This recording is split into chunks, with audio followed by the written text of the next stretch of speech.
Me like vlogging and driving. Oh my god. Do as I say, not as I do. Hi guys, welcome back to my YouTube channel. It's the first time that I've like decided to sit down and make a podcast video.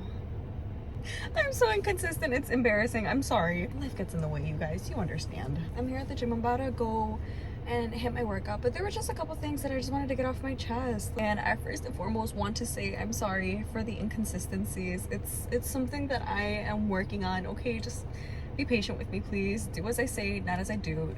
Continue to be consistent in every aspect of your life, please, because it will take you further than you think. And with that, I just want to say, like, I'm 24, I'm turning 25 this year, which is like so crazy to even think about. I want to just talk about 3 things that I've learned that have really impacted me throughout my early 20s, and hope that maybe you guys can relate or, you know, enlighten me on some things that you might have learned along, you know, your journey, because everybody's journey is just so different. And I love to hear people out, and I hope that anything that I spew out today somebody can take it and learn from it. Like, do as I say, not as I do, please. The first thing that I definitely would say that I learned as somebody in their early 20s is learning to take accountability in the most genuine way possible. Because it's easy to sit here and point your finger out at somebody and be like, well, you did this wrong, this hurt me, you're a bad person.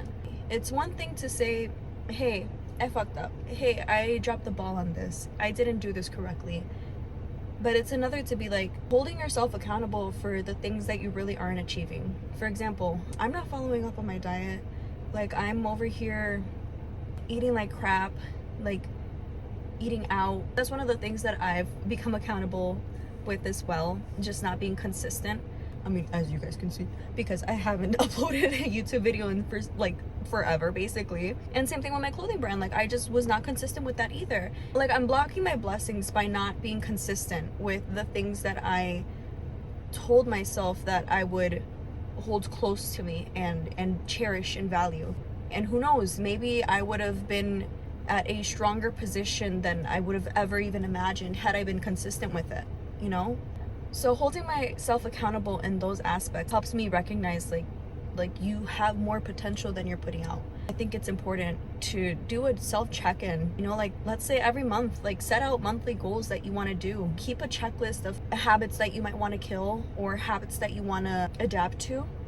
Consistency is so important at the end of the day, whether it's in your own life, your own goals, your relationships with your family, your friends, maybe a partner if you're in a relationship with them too. Again, it's easy to sit here and point at somebody and be like, hey, like, you were the bad person in this situation, like you did this, you did X, Y, and Z.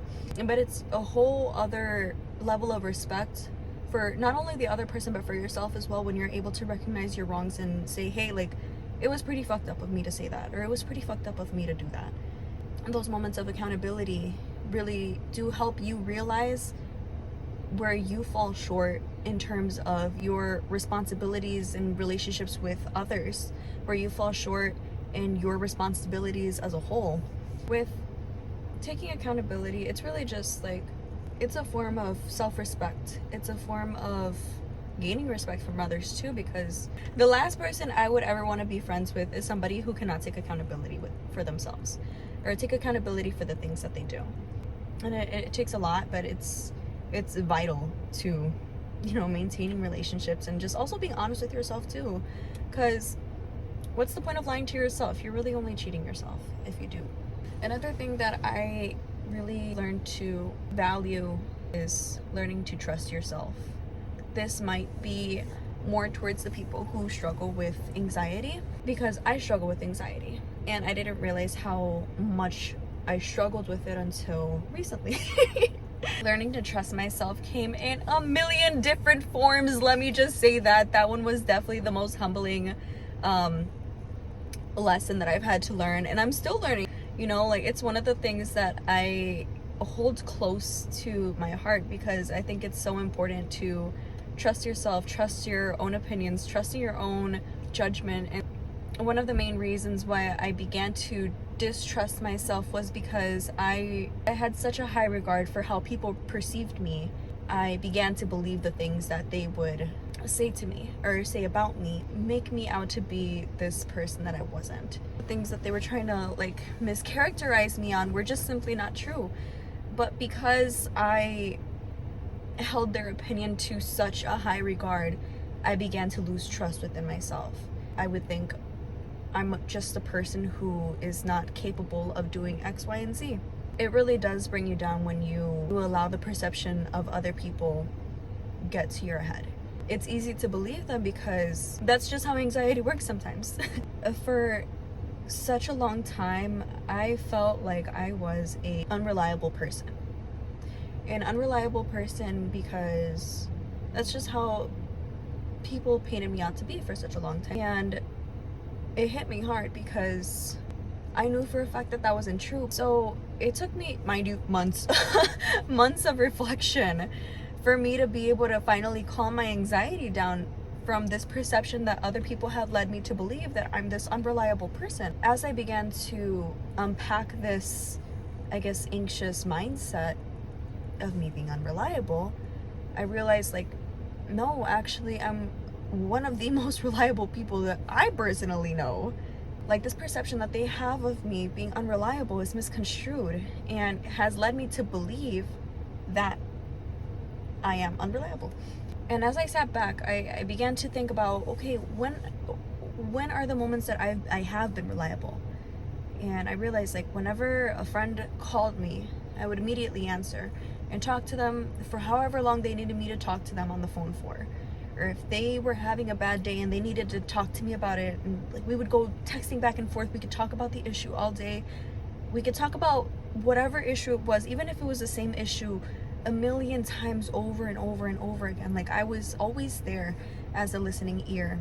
Or whenever my family needed me in an emergency, and there have been unfortunately many times where my family needed me in an emergency, where I was there for them. I dropped everything to be there for my family, as one does, you know? Like, I'm not saying that I'm holding this against anybody at all, because I would do it all again in an instant, you know? But it took me such a long time for me to pinpoint the things that made me realize that I was a reliable person. And it hurt because I'm over here listening to people telling me what my character is, when that's something that only I can put out. So learning to trust yourself, learning to trust your judgment, learning to trust your character is one of the most important things that I've learned thus far. And I even had a lot of people who also thought of me as just being overall a mean person. Like, there was periods of times where I had to stop talking to certain family members. I was either upset with them for very valid reasons. I don't take that lightly. It's a chain reaction of things that happened before I stopped talking to them. Being the family that every Hispanic is familiar with, they're very much like, but that's your aunt, that's your uncle, that's your sister, that's your brother, you know, like, you still have to talk to them. That's your mother, you still have to talk to them. That's your dad, you still have to talk to them. No, we're not doing that. I have to preserve my peace, myself, my own peace and my son's peace by not talking to you, then I will do that. Because of that, a lot of my family saw me as basically a bitch. Let's just put it that way. Again, like, I struggled with that for a long time, because I was like, but I'm not a bitch. Like, I promise you, I'm very sweet, I'm very nice, you know, and I don't ignore people, you know, yeah, I do. I don't ignore people for no reason. Let's put it that way. I had to, again, reflect, because I started to believe it. Like, maybe I am being over dramatic. Maybe this is salvageable. Maybe I should reach out and try and repair the relationship. No, I did what I could in my position at the time to try and salvage that. And they weren't putting in the same energy. So I'm just simply gonna let it go. And that's the third thing that I learned this year, or in my early 20s, is to learn to let shit go. I had to really reflect and be like, okay, like, were these valid enough reasons for me to cut off my family member and not talk to them? And I realized, like, it wasn't just one thing, it was multiple things across multiple timelines. I saw a pattern, and I decided to just cut it off right there, because I'm not going to partake in something that is honestly just taking away from my peace. And I've worked so hard to salvage that. I mean, as somebody who's only ever been in fight or flight, and I'm sure a lot of you can also relate to, is like just also always being in that survival mode. You don't care who needs to be cut in order for you to have that peace that you willingly deserve. And once I realized that I wasn't who they were painting me out to be, again, like, I began to trust myself more. I began to trust my judgment more. So when I say trust yourself, it's not trusting yourself to go into a store and pick the right outfit for the night. Being able to trust your judgment. If you feel like a certain person is not going to change, you feel that there's no other option other than to cut them off from your life, trust your judgment. If you feel that the relationship is salvageable, and you feel that maybe a quick conversation could be had to be able to correct whatever is wrong with you guys' friendship or like family dynamic, whatever it may be, or even relationship too, do so. Like, have that conversation by all means.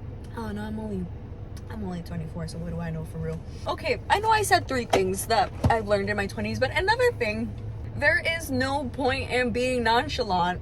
Be chalant as fuck. Like, who gives a fuck about being mysterious?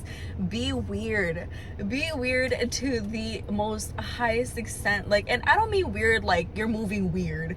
Weird as in, you remember that awkward phase you went through when you were like 12 years old, maybe 13 or 14 years old. I would say like maybe like 12, 13 years old. Be that person again, like, by all means. In a way, it's like healing your inner child. I feel that our life is so short for us to just withhold our thoughts, withhold our personality as a whole. There's no point in robbing yourself of that joy. Who wants to be boring? Like, in a world where everybody's just so copy and paste, like, why would you want to sit here and be like everybody else? Don't get me wrong, I'm gonna go like towards the fashion trends and stuff, like, go get the defined shorts, which by the way, wearing right now, and that's fine. But I mean, in terms of personality wise, like, I'm sorry, I'm not gonna sit here and be chalant. I owe it to myself to be that weird 12-year-old version of me. Like, I'm going to live her truth, okay? Because she didn't get to live it the way that she wanted to. For example, like my son, like, one of the things that I've started to do, I've been skipping everywhere. You won't catch me skipping inside to the gym. Like, with my son, and we're walking towards somewhere, I'll be like, do you want to skip inside? And he's like, yeah. Like, all right, cool, we'll skip. So then we start skipping towards the store, and it's like, it's fun. For me, it's a different journey because, like, I have my child and I'm showing him how to be this, like, this authentic version of himself. And I wish that I would have had that when I was a kid. You know, damn bitch, I'm about to cry. I wish I would have had that when I was a kid, you know, like somebody to hold my hand and tell me like, hey, like, let's skip to the store, you know, like, because life really isn't that serious. Life is way too short for us to sit here and take those little things for granted. You deserve to have a moment of skipping to the store or skipping to your car. And I feel like me hopping on here and even recording myself, like making a YouTube channel, making a YouTube video, it heals an inner child wound of mine because I wanted to do this for so long. I've always wanted to do this, but I never really knew how to do it. And I was always so afraid of what other people would say. Now it's like, you have to do it. I owe it to myself to start making YouTube videos and not giving a fuck what anybody has to say about it because it's something that I enjoy doing. I am such a yapper at heart, and hopefully, like, in the future I'll have a better plan of how to record videos and like what I'm going to say in my videos, because lately it just hasn't been that. I haven't been consistent with it because just for so many reasons. I could throw so many excuses here, but one of the reasons being was because, in all honesty, I was so afraid of being perceived by people. But at the same time, like, I don't give a fuck. Like, I really don't care. Like, nobody's paying my bills, you know, like, at the end of the day, I am. You owe it to yourself to make yourself happy, to make all of the versions of yourself happy, even that awkward 12-year-old version of yourself. You owe it to her or to him to make them happy. I think that's a good stopping point because 1, I have to go into the gym, and 2, I've recorded for more than 40 minutes. With that being said, there will be another YouTube video coming soon. It will be more organized. It won't be last minute in my car with a tripod that's set up in the most unstable way. Shout out to Spain for winning the World Cup, even though low-key I should have been Mexico, but whatever. Hopefully in this lifetime we will see Mexico win a World Cup. We will, even if it means like me being 80 years old and seeing them win the World Cup. Then that's fine, then I'll live till that long. I don't want to live past the age of 85. Like once I'm at that age, like just like take me out to the back and just like I'm good. I don't want to really live that long, but not in like a, you know, anyways, this is just turning into something completely different. I hope that everybody has an amazing day. I hope you guys have an amazing Sunday. Today's Sunday. I don't know when I'll be uploading this, but yeah, so I'm gonna go inside, hit a vicious leg workout, and you guys have the most amazing day. Thank you so much.